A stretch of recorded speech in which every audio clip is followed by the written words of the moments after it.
Welcome back to the Bitcoin Layer. I'm Nick Bhatia.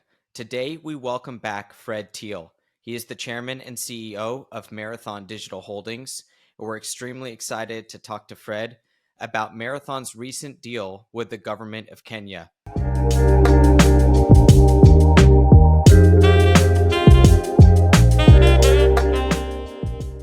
Fred, welcome back to the show. Thanks. Great to be here. Okay, Fred, I want to start with this deal with Kenya. You guys entered a win-win. So please describe to us why it is a win for Marathon and why it is a win for the people of Kenya. Sure. So Kenya is a country that is very rich in natural resources. They have a lot of geothermal energy, they have a lot of hydro energy, and they have a lot of solar energy. And the challenge is, like in many parts of the world, there's not enough transmission to get all that energy to where population centers are. And some of that energy is overlapping, just like in Texas, where you have a lot of renewable energy that is intermittent, becomes very hard to balance the grid. And Kenya has a similar challenge in the fact that when the solar energy is running, the hydro energy becomes excess. And so this is a wasted asset. And countries are now beginning to look at energy, electricity essentially, as an asset that should be monetized. And very similar to what we did in UAE and what we do in Texas and other places, we are working with the Kenyan government to evaluate all of their energy assets for electrical generation and seeing which ones could be used for digital asset compute, like Bitcoin mining, and which ones would be better suited for things maybe like AI. And so the agreement with the Kenyan government essentially allows us to form a committee together with top ministers of the government. They'll essentially show us the assets that they have, provide us data on how much generation there is, how much consumption there is.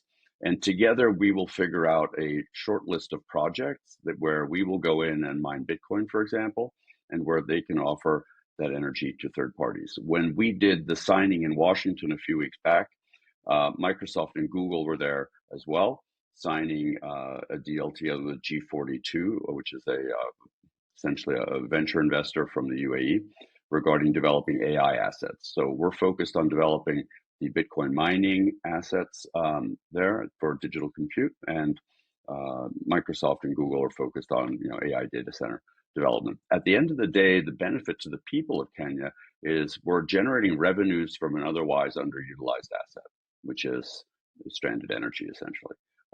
And that's a very good thing for the Kenyan people. Kenya has an interesting history when it comes to digital assets because of this thing called M-Pesa. A lot of people aren't familiar with it, but Pesa is in the Kenyan dialects means money, basically.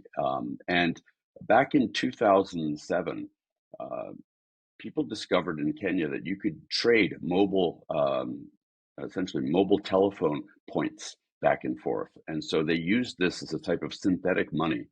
And so people could buy and sell goats. The farmers could trade using these M-Pesa points. And it has become so popular that there are over 10 million people in Kenya who use this today as their primary form of commerce. And it's used in over 14 countries in Africa today. And so it's a country that's very familiar with digital currencies. And so Bitcoin is something that's very much of interest for the government and seeing how they can use it as a way to reduce cost and friction in commerce in the country, in addition to what we're doing on the power side. So it's a very exciting opportunity.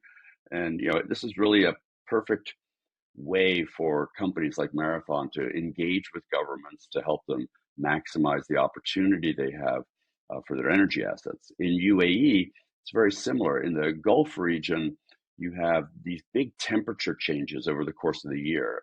And so you have to provide for lots of power generation in the summer, and in the winter, you only need maybe a quarter of that energy. And so you have this underutilized asset. And so what we're doing in UAE is effectively consuming excess energy such that the government can generate revenue from the power that we consume.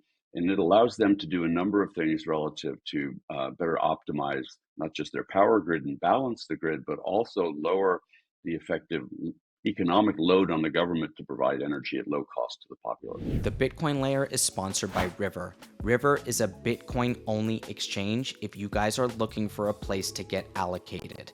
Go check them out today at river.com/TBL for a special offer of up to $100 in Bitcoin for free when you purchase. The most important thing about River is that River does not use a third-party custodian for Bitcoin.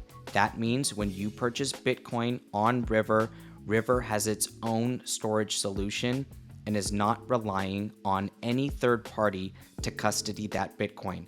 It also means that they have an amazing technical expertise. It's a great team over there at River. Go check them out, river.com/TBL. That's why it's a win-win is we have the government able to generate revenue that would otherwise be untapped. And so that's the concept of converting stranded energy into money. Some of that energy is utilized by you, the Bitcoin miner, and thus you're able to generate additional profits as long as your return outweighs the cost of capital of that investment. So you mentioned, Fred, a couple things here. One is the grid optimization itself. The other is the stranded energy and not just the Bitcoin mining industry having interest, but also the AI compute side of things. Let's start there. AI is the hot topic of the day and probably will be for years to come now. What is the relationship now that you are finding with the AI compute industry? I know that at least one of your competitors is involved in Bitcoin mining and AI compute at the same time and really indifferent in terms of which machine to turn on as long as the profitability is there. So I'm curious your thoughts on interacting with the AI compute world. Sure. So we believe there are huge synergies between AI compute and Bitcoin mining, or what we're now more commonly calling digital asset compute. The convergence of energy and compute is a huge topic. Scott Galloway, Professor G, has talked about this a lot. And what we're seeing is if you take a site, let's just say with 200 megawatts, you can do a mix of AI and Bitcoin mining. AI, from an infrastructure perspective, is 10 to 12 times more expensive to build. Plus, you have the cost of the equipment, the compute, that's much more expensive compared to Bitcoin mining. But they have a commonality in that they both need to use power. But what's interesting is when you are looking at inference, which is different than training LLMs, training a large language model uses a consistent load of energy because you're essentially taking a big pile of data and then you're applying compute to that. Inference, on the other hand, is more akin to search. And search, if you were to look at Google statistics, and you could see that there isn't a constant number of queries every hour all day long. It varies depending on the day. Something that looks very much like the demand on the electrical grid. It varies during the day. And so if an AI data center that's doing inference is married with a Bitcoin miner, and the Bitcoin miner has intelligent systems that allow them to overclock and underclock their compute, then as the ebbs and flows of the power demand of the AI data center move, the Bitcoin mining power consumption can move in perfect synchronization with it, such that if the AI all of a sudden, we're only using 2/3 of the amount of power that we have allocated to AI at this data center, then the Bitcoin mining can overclock enough so that it's now consuming that energy. So you're not wasting a single electron that has been contracted under a PPA. More importantly, to be able to do that, you don't want to have Bitcoin miners sitting there idle, just waiting for power to be available. And so part of the technology we've developed is this two-phase immersion technology that lets us essentially run Bitcoin miners at 60, 70% higher production rates than what they typically would be done with stock firmware. So we have custom firmware. We have this two-phase immersion tank, which keeps them cooled, liquid cooling, essentially for the Bitcoin miners. And you can put in place and buy Bitcoin miners for, let's say, 50 megawatts of power And if you need to run 75, instead of having to go turn on a bunch of new machines, you can just overclock those miners by 50% and then consume the power, mine Bitcoin. And then when the AI load goes up again, you just dial back the power on the Bitcoin miners. So it's a great way to optimize your CapEx because you're not having to buy too many miners, but at the same time, you can monetize every electron that you're getting. And so this is where we believe our tech stack starts playing a huge role, which is being able to build a data center where you can have this balancing effect and synergy. More importantly, the two-phase immersion tanks actually can have either mining rigs in them or AI. So now your infrastructure cost starts coming down dramatically because we're able to liquid cool AI systems very efficiently in our two-phase immersion, which allows you to use some of the most advanced AI chips that are coming down the pike in 2 to 3 years that are much too power dense to use liquid on chip cooling or air cooling. And two-phase immersion has this really cool feature in that. Let me first maybe explain. If you think about how the body cools itself, you sweat and then the sweat evaporates. That is two-phase cooling. You're secreting a liquid that when it evaporates, it sucks all the heat away from your body. So if you have liquid hits a maximum boiling point, at which point the temperature of the liquid will not increase. And instead, it converts the liquid molecules, it breaks them apart, and it becomes vapor. That releases 6 times as much energy as the water would have. And if you have traditional single phase cooling or cooling that works kind of like an automobile radiator works, the temperature goes up based on the heat of the equipment in it, and then you need to bring the temperature back down all the way to cool things. With two-phase immersion, you just need a 2-degree change in temperature to convert vapor back into liquid. And so you don't need to expend energy to cool it as much. And so the technology is really quite amazing in what it allows you to do. And we're seeing a large amount of interest from data center operators who want to have this flexibility of I want to do AI, I also want to do Bitcoin mining sometimes to balance the power, but I don't want to have to build different infrastructure for it. Well, here you go, you can build the same infrastructure for both. The only difference is for the AI rigs, you need specialized networking equipment and things like that. But it's a really exciting time, I think, and it's going to be a time where Bitcoin miners will be able to kind of diversify their revenue streams, which many Bitcoin miners have to do because of the impact of the halvings on their revenue streams going forward. Okay, so Fred, we want to ask you additionally now about the strain on grids. So recently, I came to understand that like you describe with the way people consume electricity, where it's more in the day and less at night, and so we have this energy left over at night or excess energy Mm-hmm. capacity. And you guys are engaged in that type of activity all around the world, including we've heard lots of stories from ERCOT over the years in Texas on how Bitcoin is helping to balance the grid. But something as simple as people now charging their electric cars at night when they previously didn't have that sort of dynamic. Now we have Bitcoin miners running at night. What is the strain on the current technology of electricity grids and the half-life of some of the equipment? Is it accelerated with all this additional strain? And how are you guys as a Bitcoin miner thinking about the broader electricity grid, of which you're only a small part of the game? Yeah, great question. And it's almost perfect for a university lecture.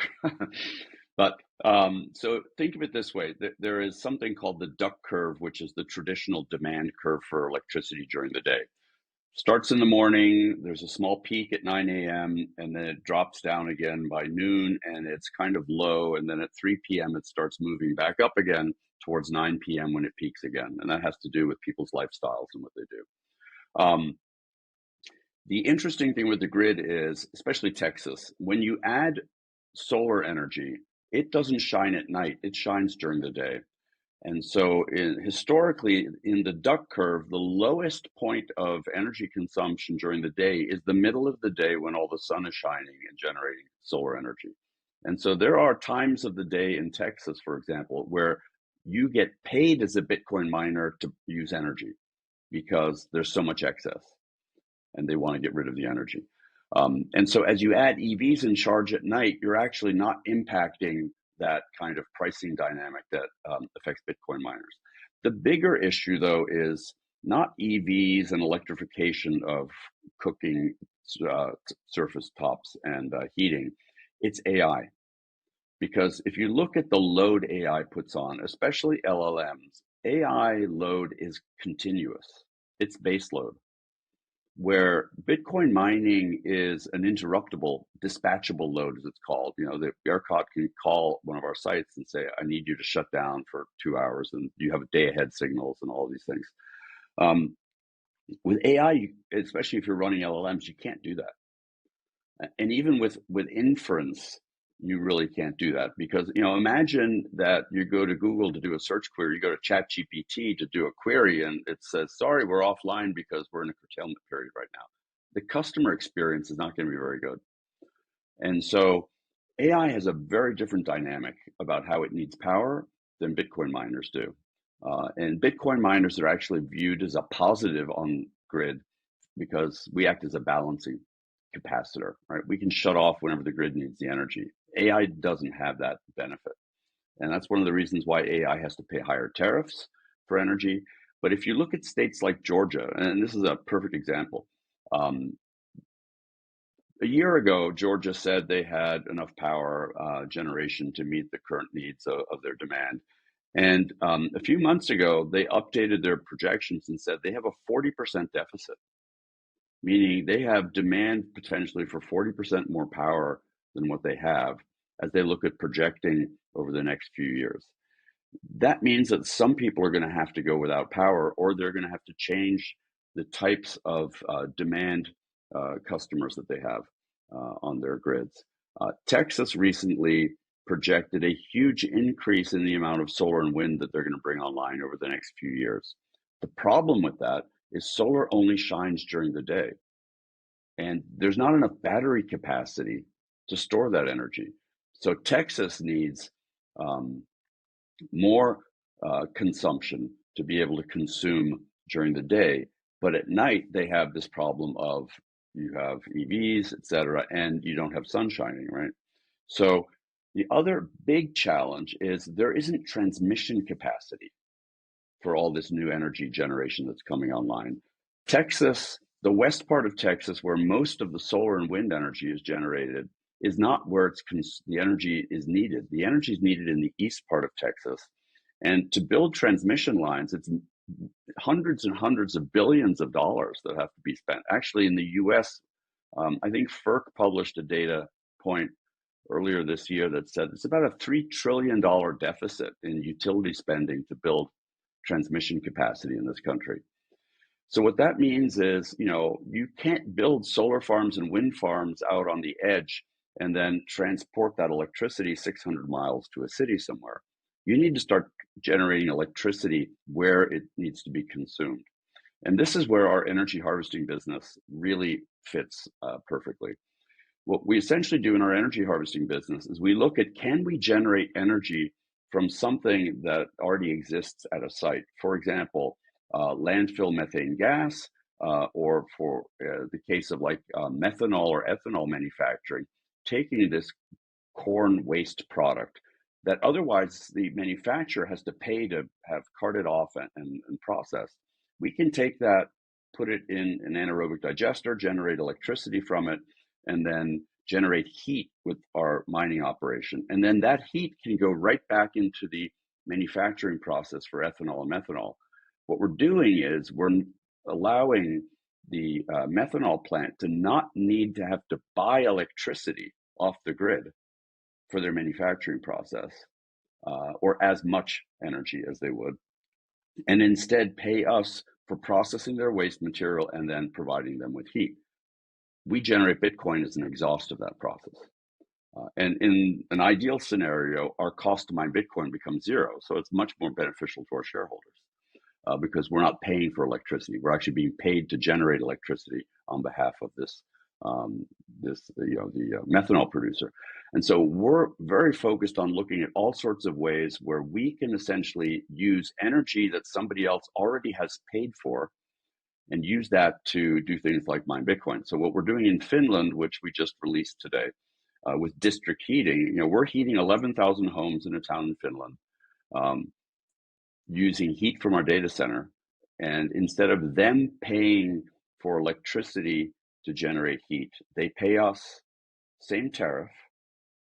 And Bitcoin miners are very efficient at generating heat. 95% of the energy that goes into the Bitcoin miner comes out as heat. And because we use immersion technology, we're able to capture that heat and then pump it around as this superheated water, essentially, which goes out to these homes and heats these homes and provides hot water to the homes. So we believe as you look at these types of implementations, in lots of places where Bitcoin mining normally wouldn't be done, because you can't build these big data centers, these smaller energy harvesting solutions really become the future of where Bitcoin mining is going to go. Because eventually the power grids are going to say, we need every drop of power to go into batteries. We need it to go into EVs. We need it to go into AI data centers and other things where people are willing to pay higher prices for it. And Bitcoin miners will be priced out of the electrical grid. And so they're going to have to generate their own electricity, and they're going to have to do it with waste products like methane coming out of flare gas, methane coming from landfills, biomass, things like that. And one of the reasons we're very focused on the international markets is there is still tons of underutilized energy internationally, where in the US, it's starting to get scarcer because of this whole AI race. And so we believe this transition to energy harvesting is very important. We also believe that we're going to start seeing much more energy generation at the edge, where you have solar on homes. California is doing this very well, by the way. You have solar and batteries together. If you over-dimension the solar a little bit and you have extra batteries, you could literally, as a residential user, deploy Bitcoin mining to, and there are companies doing this, by the way, deploying Bitcoin miners to consume that excess energy being generated by the home. It's zero marginal cost to produce the energy. And now you're mining Bitcoin where the energy is being generated out at the edge. You're not dependent on transmission capacity, so there's no limit there. And it starts becoming really interesting how Bitcoin mining is all going to go very distributed, very decentralized out on the edge. And we believe that longer term, Bitcoin mining will be a core function of any device that generates electricity or stores energy. So battery systems, solar panels, things like that.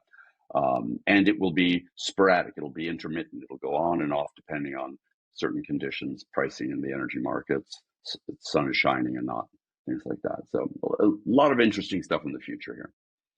Fred, you say that you find it interesting the way that Bitcoin is going to impact, but I know what you really mean is that you find it revolutionary the way that it is changing energy. I mean, and I can hear that in the way that you're describing it.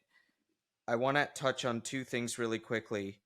First, on Finland, one follow up there.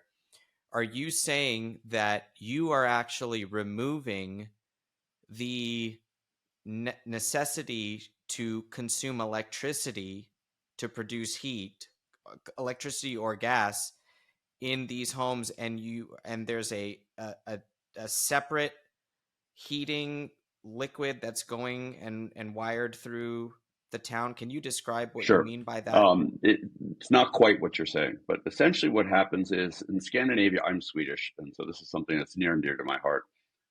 In Scandinavia, over in the 1970s, you started developing what's called district heating. So you had these centralized steam plants generating steam, and then it's pumped around the city so that you don't have boilers and heaters in the homes or in the apartment buildings.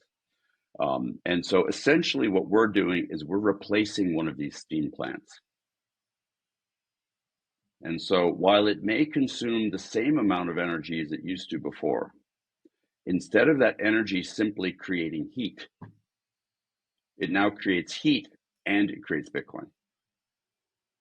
Understood. Great. And then in terms of energy harvesting, you're talking about goes back to any excess energy, which now includes the landfill methane emissions that, and then can you describe the anaerobic, that process that you Sure. described in converting? This is landfill methane, and TBL viewers will know this concept. We talked about this. We've had you on before talking Hmm. about immersion cooling. We've done an entire episode on that. So talk to us about the scientific process of converting this landfill methane gas into Bitcoin. Sure. So landfills, trash essentially, when something rots, it generates methane gas. And landfills have a mandate that they have to capture that methane, and typically they flare it. If they're not flaring it, then they have to either pipe it into a natural gas pipeline um, after some processing of it, or they're generating electricity with it. And the problem with landfill methane gas is depending on the time of day and how the sun is shining and the weather and the temperature, the quality of the gas varies. So it's very difficult to get a consistent amount of energy out of it. But there are some technologies that have been developed that allow you to do it quite effectively. And for example, the site in Utah where we operate our landfill pilot, um, we have been able to tune the generators, if you would, for the specific kind of flavors of methane that come out of this landfill. And then the generators generate electricity and we mine Bitcoin with it. In the case of anaerobic digesters, what you're doing is instead of taking landfill methane gas or flare gas from like an oil field or gas lines, what you do is you're taking essentially biomass. So if you think about methanol and ethanol, these are corn-based fuels. To create the fuel, you have to process corn. And once that corn has been processed, there's a ton of waste product, and that's agricultural waste. And if you look at agricultural waste, it is a huge producer of methane on the planet. And it has to be processed to get rid of it. You can't just throw it away. And so you can put it in what's called an anaerobic digester, which is essentially, think of it as like a compost system where you have a specialized bacteria that you tune the bacteria to the specific type of waste you're having. The benefit with like methanol manufacturing is it's a consistently the same biomass that you're getting. It's not like on a trash heap where one day there may be diapers and one day it may be meat products, another day it may be vegetables. It's much easier actually in a methanol plant or an ethanol plant.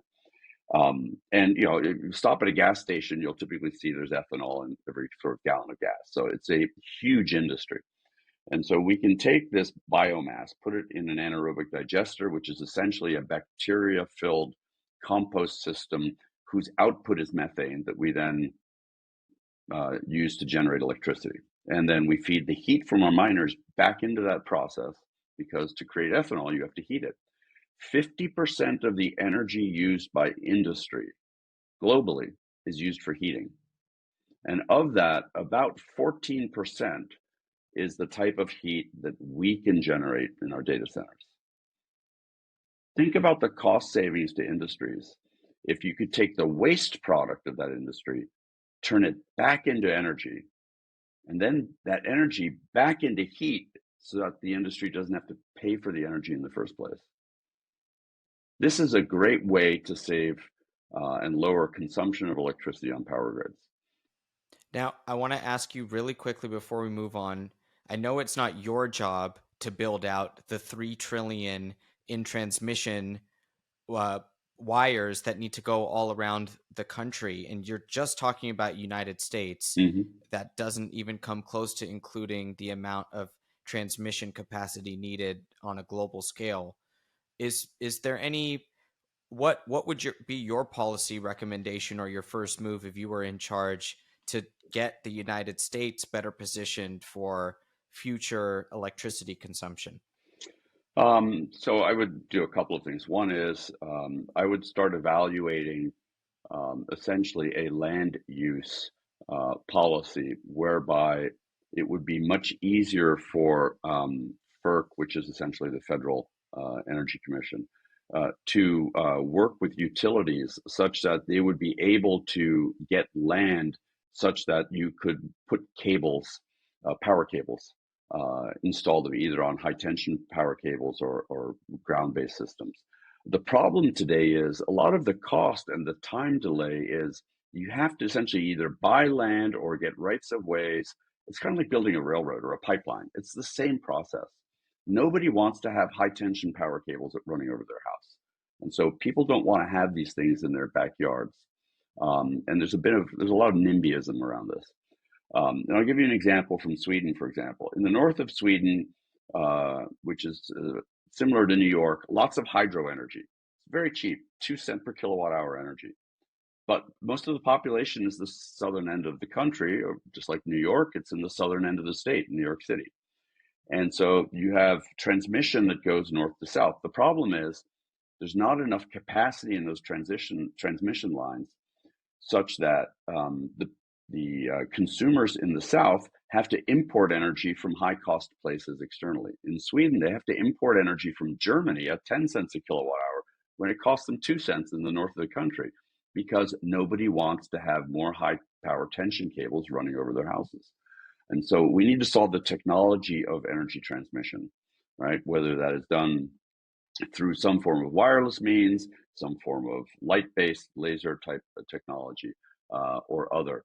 But the fact of the matter is that existing copper cables we've reached a point where they're inefficient. And yes, there are new there are new wire systems that allow you to maybe get double, maybe triple the capacity on a line, but you still have to run that cable. You still have to pay, millions of dollars per mile to run that cable on the existing towers or through the existing system.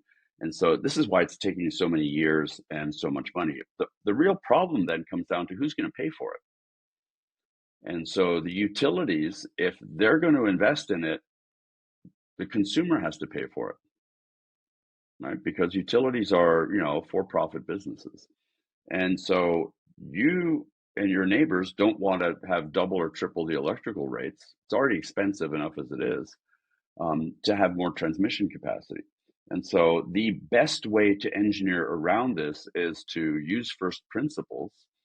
And instead of trying to build more transmission capacity, find ways to generate energy in your backyard instead of having to import energy from a power plant somewhere 600 miles away or a solar farm 600 miles away, right? And the future, especially if you'll recently have seen all of a sudden there's a lot of activity in the nuclear energy world, right? The government has now relaxed the requirements for what it takes for companies to develop nuclear technology. You have SMRs, small modular reactors. There are 30 megawatt power plants that consist of really a couple of 40-foot containers that use the spent fuel rods from existing nuclear plants. So you don't have to import new uranium that's been enriched from foreign governments that we don't particularly like to deal with in this country. And so you have to start looking at these alternative energy forms, solar on buildings, solar on, commercial structures, solar on residential homes, battery technology to store it, and other forms of energy harvesting. And I think that's where you'll really break the Gordian knot that we have around energy transmission. A great example of this is if you look at China in the 80s, they had the opportunity to, they needed to build out their telecoms infrastructure. And they could do it the way traditional countries have done, which is run a bunch of copper cables all over the country. And instead, they went almost 100% wireless. And they could do that because they didn't have installed infrastructure. I believe in the US and in the developed world, we need to really sit down and say, we need to focus at generating electricity and incentivize people to deploy systems to generate electricity where it's going to be used. And you know who the biggest lobby is that fights this? It's the energy utilities, because essentially you're telling them, we want you to put yourself out of business. And so they fight this. And so it's, Fred, it's a big challenge. Fred, we hope that you continue to brainstorm on energy policy and publicly share your policy recommendations, because your points on land use and obviously the challenges there are independent of the prospects of wireless transmission or other transmission of the electricity that could really change the way we consume electricity and energy as an entire planet. Fred, the last question I want to ask you is, last time you were generous with us in sharing where around the world you guys are really excited about working. So I'll ask you the same question. You've mentioned you've mentioned places in Africa, the Middle East, Europe, and the United States so far today.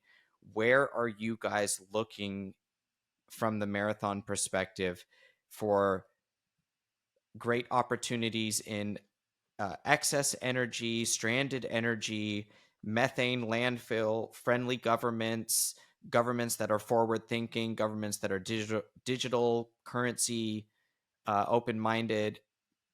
I want to hear from you. Sure. Well,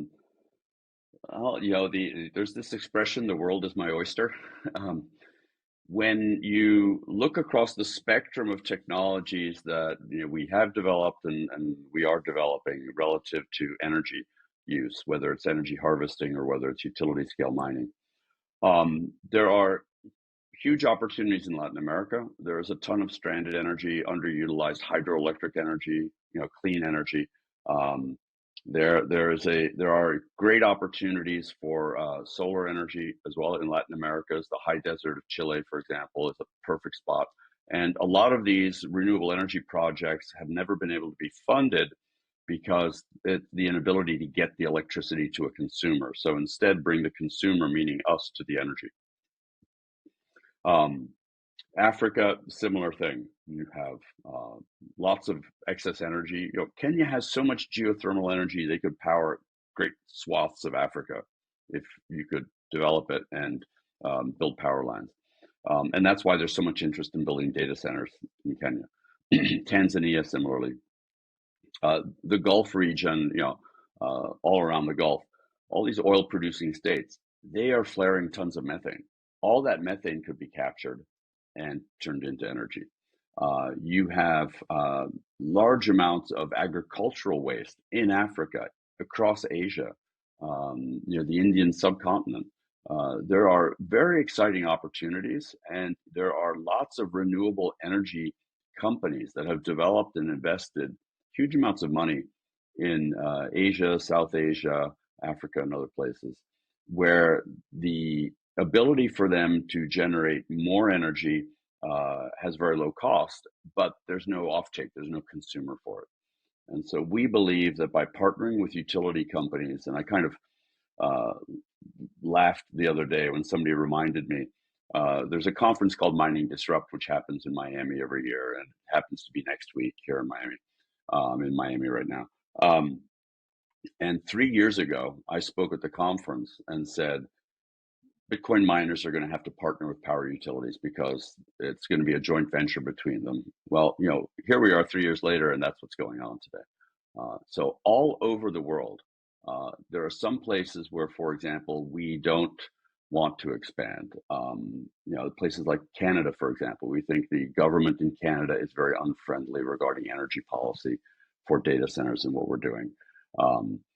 There are certain countries where there's regime risk. In Africa, there are places in Latin America where there's too much instability. So, there are definitely places in Asia, Africa, Latin America where we don't want to go. In Europe, it's interesting. They are very against Bitcoin mining because of its energy use. But the minute you engage with European communities and entities and you talk about energy harvesting, all of a sudden it's a good thing. So you look at this heating in Finland, if you can show, hey, I'm going to remove an energy need over here, and I'm going to replace it with an energy need here that's its equal. And oh, by the way, I'm going to do it by heating electronics. Is that okay? All right. Now the electronics happen to be mining Bitcoin. Is that okay? Yeah, absolutely. You're not consuming more energy than we otherwise were. And so if you have the technology that lets you do that, which we do, and you can build it reliably and so it's stable enough, then, I'll give you some funny math here to look at. The city of New York has 90,000 some odd boilers that are operating, burning fuel oil. Imagine If you replace those with digital asset compute heating devices, you would decrease the amount of pollution being made, and you would actually improve people's quality of life. And at the same time, you would be decentralizing the Bitcoin network considerably. And so we really believe that, this is technology that's going to become very pervasive. It could be as pervasive as Wi-Fi is in homes and things like that. It's not going to be an exahash in a home. It may be a small amount, but every little bit of compute that is securing the Bitcoin blockchain, especially in a highly decentralized way like this, it goes to strengthening the security of the Bitcoin blockchain. And what it also does is it ensures the security budget for the Bitcoin blockchain, because as halvings continue to happen, and if transaction fees don't make up for the decrease in block subsidies, then these large utility scale Bitcoin mining sites will not make economic sense, no matter how efficient the machines are. And we've seen machine efficiencies drop by, meaning they've become more efficient to the tune of 50, 60, 70% over the past 3 years. But if energy costs remain at 3 cents a kilowatt hour on grid, and you have a halving every 4 years, in 8 years, it's not going to be profitable to mine Bitcoin, no matter how good your machines are, if you're on grid. You have to find some other way to subsidize what you're doing to lower your cost of energy. And, in Texas, we already have an issue with the fact that there are rumblings in the states of Texas about taking away these incentives that Bitcoin miners have for selling ancillary services, participating in these programs. And while that lobby is driven by economic interests around peaker plants, battery plants, and heavy industry, nonetheless, it's going to impact the profitability of large Bitcoin miners, people like Riot, that generate a lot of revenues based on their energy trading and ancillary services. And so I think you're going to see a real move away from these big mega 500 megawatt sites to a lot of smaller sites that do things using stranded energy that otherwise really can't be sold, and they're able to acquire that energy at very low cost and mine Bitcoin. Bitcoin is the world's greatest arbitrage mechanism, it sounds like, and that's the way it's heading. Fred Thiel, Chairman and CEO, Marathon Digital Holdings, thank you so much for joining us once again. Please tell people where they can learn more about your company. You can find us at mara.com, MARA.com, and I'm Fred at mara.com, or via Twitter, FGTHIEL.